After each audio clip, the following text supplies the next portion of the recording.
ಪಂಚಮಸಾಲಿ ಸ್ವಾಮೀಜಿ ವಿರುದ್ಧ ಲೈಂಗಿಕ ದೌರ್ಜನ್ಯ ಆರೋಪ ಪ್ರಕರಣಕ್ಕೆ ಟ್ವಿಸ್ಟ್ ಸಿಕ್ಕಿದೆ. ವಿಜಯಪುರದಲ್ಲಿ ಮಹಿಳೆ ಸೇರಿ 4 ವಿರುದ್ಧ ಸ್ವಾಮೀಜಿ ದೂರು ನೀಡಿದ್ದಾರೆ. ಬ್ಲಾಕ್ ಮೇಲ್ ಮಾಡಿ ಹಣಕ್ಕಾಗಿ ಬೇಡಿಕೆ ಇಟ್ಟಿದ್ದಾರೆ ಅಂತ ವಿಜಯಪುರದ ಶಿಷ್ಯನ ಮೂಲಕ ದೂರು ನೀಡಿದ್ದಾರೆ. ಅಡಕಿಗಳಲ್ಲಿ ನಿವಾಸಿ ಸಂತೋಷ ಮುಂಚಾನೆ ಮೂಲಕ ದೂರು ದಾಖಲಿಸಿದ್ದಾರೆ. ಆರೋಪದ ಸಂಬಂಧ ಮಾತನಾಡಿದ ಜಯಮೃತ್ಯುಂಜಯಶ್ರೀ, ಕಳೆದ 3-4 ವರ್ಷಗಳಿಂದ ನನ್ನ ವಿರುದ್ಧ ಷಡ್ಯಂತ್ರ ನಡೀತಾ ಇದೆ. ಹಣ ನೀಡುವಂತೆ ನನಗೆ ಬ್ಲಾಕ್ ಮೇಲ್ ಮಾಡಲಾಗಿತ್ತು. ಷಡ್ಯಂತ್ರ ಎದುರಿಸುವ ಶಕ್ತಿ ದೇವರು ಕೊಟ್ಟಿದ್ದಾನೆ.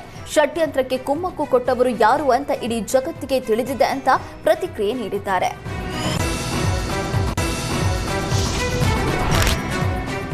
ಜಯಮೃತ್ಯುಂಜಯ ಸ್ವಾಮೀಜಿ ವಿರುದ್ಧ ಲೈಂಗಿಕ ದೌರ್ಜನ್ಯ ಆರೋಪ ಮಾಡಿದ ಸಂತ್ರಸ್ತೆ ಯಾರ ಸಂಪರ್ಕಕ್ಕೂ ಸಿಕ್ತಿಲ್ಲ.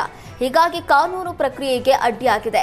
ಪೊಲೀಸರು ಸಂತ್ರಸ್ತೆಯಿಂದ ಅಧಿಕೃತ ದೂರು ಪಡೆಯೋದಕ್ಕೆ ಮುಂದಾಗಿದ್ದಾರೆ. ಆದರೆ ಯುವತಿ ಅಧಿಕೃತ ವಿಳಾಸದಲ್ಲೂ ಪತ್ತೆಯಾಗಿಲ್ಲ. ಯುವತಿ ಮನೆಗೆ ತೆರಳಿ ಪೊಲೀಸರು ಪರಿಶೀಲನೆ ಮಾಡಿದ್ದು ಅಲ್ಲೂ ಸಂತ್ರಸ್ತೆ ಸುಳಿವು ಸಿಕ್ಕಿಲ್ಲ. ಯುವತಿ ಫೋನ್ ನಂಬರ್ ಕೂಡ ಸ್ವಿಚ್ ಆಫ್ ಆಗಿದ್ದು, ಹೀಗಾಗಿ ಸದ್ಯಕ್ಕೆ ಯಾವುದೇ ಪ್ರಕರಣ ದಾಖಲಿಸದ ಪೊಲೀಸರು ಮಹಿಳಾ ಆಯೋಗದಿಂದಲೂ ಮಾಹಿತಿ ಪಡೆದಿದ್ದಾರೆ. ವಿಜಯಪುರದಲ್ಲಿ ಜಯಮೃತ್ಯುಂಜಯ ಸ್ವಾಮೀಜಿ ದೂರು ನೀಡಿದ ಹಿನ್ನೆಲೆ ಯುವತಿ ಹಾಗೂ ಖಾಸಗಿ ಚಾನೆಲ್ ಎಂಡಿ ಸೇರಿದಂತೆ ಆರೋಪಿಗಳಿಗಾಗಿ ಹುಡುಕಾಟ ನಡೆಸಿದ್ದಾರೆ. ಬೆಂಗಳೂರು, ಮಂಡ್ಯ, ವಿಜಯಪುರ ಸೇರಿದಂತೆ ಪಕ್ಕದ ರಾಜ್ಯಗಳಲ್ಲೂ ಹುಡುಕಾಟ ನಡೆಸಿದ್ದಾರೆ. ಮಧ್ಯಪ್ರಾಚ್ಯ ಯುದ್ಧದಿಂದ ತಲೆದೋರಿರುವ ಆಟೋ ಗ್ಯಾಸ್ ಸಮಸ್ಯೆಯಿಂದ ಚಾಲಕರು ಪರದಾಟ ನಡೆಸಿದ್ದಾರೆ. ನಸುಕಿನ ಜಾವ 4 ಗಂಟೆಯಿಂದಲೇ 500 ರೂಪಾಯಿ ಗ್ಯಾಸ್ಗಾಗಿ ನಿನ್ನೆಯಿಂದಲೇ ಆಟೋ ಚಾಲಕರು ಕ್ಯೂ ನಿಂತಿದ್ದಾರೆ. ನಾಗರಬಾವಿ ಗ್ಯಾಸ್ ಬಂಕ್ ಮುಂದೆ ಕ್ಯೂ ನಿಂತಿರುವಂತಹ ಚಾಲಕರು, ಕೆಲ ಚಾಲಕರು ನಿನ್ನೆ ರಾತ್ರಿಯಿಂದಲೇ ಬಂಕ್ ಮುಂದೆ ಮಲಗಿ ಆಟೋ ಗ್ಯಾಸ್ಗಾಗಿ ಕಾಯ್ತಿದ್ದಾರೆ. ಇನ್ನು ಸಚಿವ ಮುನಿಯಪ್ಪ ವಿರುದ್ಧ ಆಟೋ ಚಾಲಕರು ಸಿಡಿದೆದ್ದಿದ್ದು, ಕಾಂಗ್ರೆಸ್ ಸರ್ಕಾರ ಆಟೋ ಚಾಲಕರಿಗೆ ಏನೂ ಮಾಡಿಲ್ಲ, ಈಗ ಕೇಂದ್ರ ಸರ್ಕಾರದತ್ತ ಬೊಟ್ಟು ಮಾಡ್ತಾರೆ ಅಂತ ಕಿಡಿಕಾರಿದ್ದಾರೆ.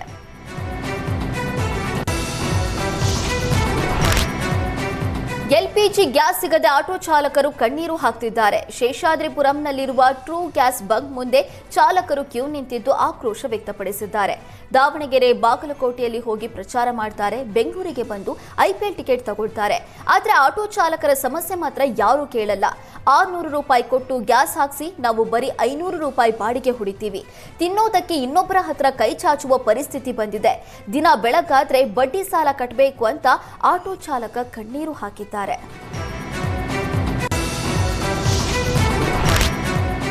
ಆಟೋ ಗ್ಯಾಸ್ ತುಂಬಿಸಿಕೊಳ್ಳೋದಕ್ಕೆ ಆಟೋ ಚಾಲಕರು ಮುಗಿಬಿದ್ದಿದ್ದು, ಹೊಸಕೋಟೆ ನಗರದಲ್ಲಿ ಗ್ಯಾಸ್ ಸ್ಟೇಷನ್ ಮುಂದೆ ತಳ್ಳಾಟ, ನೂಕಾಟ ನಡೆಯಿತು.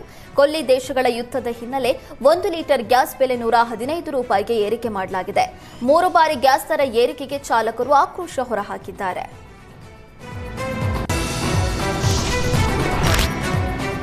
ಯುದ್ಧದ ಪರಿಣಾಮ ದೇಶದೆಲ್ಲೆಡೆ ಗ್ಯಾಸ್ ಬಿಕ್ಕಟ್ಟು ತಲೆದೋರಿದ್ದು, ದಿನದಿಂದ ದಿನಕ್ಕೆ ಆಟೋ ಚಾಲಕರ ಬದುಕು ಹಳಿ ತಪ್ಪಿದೆ.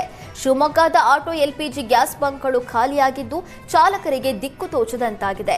ಇರಾನ್ ಇಸ್ರೇಲ್ ಯುದ್ಧದ ಆರಂಭದಲ್ಲಿ ಕೇವಲ 58 ರೂಪಾಯಿ ಇದ್ದ ಗ್ಯಾಸ್ ಲೀಟರ್ ಬೆಲೆ 120 ರೂಪಾಯಿಗೆ ಏರಿಕೆಯಾಗಿದೆ. HP, ಭಾರತ್ ಮೊದಲಾದ ಕಂಪನಿಯ ಗ್ಯಾಸ್ ಸ್ಟೇಷನ್ಗಳಲ್ಲೂ ಎಲ್ಪಿಜಿ ಸಿಗದೆ ಪರದಾಡಿದ್ದಾರೆ.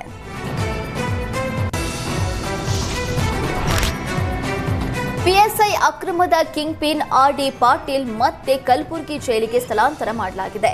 ಕಲಬುರಗಿ ಜೈಲಿನಲ್ಲಿ ಭದ್ರತೆ ಕಾರಣ ಹೇಳಿ ಮೈಸೂರು ಜೈಲಿಗೆ ವರ್ಗಾವಣೆ ಮಾಡಲಾಗಿತ್ತು. ಜನವರಿಯಂದು ಮೈಸೂರು ಜೈಲಿಗೆ ವರ್ಗಾಯಿಸಲಾಗಿತ್ತು. ಈ ಬಗ್ಗೆ RD ಪಾಟೀಲ್ ಪತ್ನಿ ಶೋಭಾ ವರ್ಗಾವಣೆ ಪ್ರಶ್ನಿಸಿ ಹೈಕೋರ್ಟ್ಗೆ ಅರ್ಜಿ ಸಲ್ಲಿಸಿದ್ರು. ಈ ಬೆನ್ನಲ್ಲೇ ವಿಚಾರಣೆ ನಡೆಸಿದ ಹೈಕೋರ್ಟ್ ಜಿಲ್ಲಾ ನ್ಯಾಯಾಲಯದ ಆದೇಶವನ್ನ ರದ್ದುಪಡಿಸಿದೆ. ಕೂಡಲೇ RD ಪಾಟೀಲ್ರನ್ನ ಮೈಸೂರು ಜೈಲಿನಿಂದ ಕಲಬುರಗಿ ಜೈಲಿಗೆ ಮರು ವರ್ಗಾವಣೆ ಮಾಡುವಂತೆ ಹೈಕೋರ್ಟ್ ಆದೇಶ ಹೊರಡಿಸಿದೆ.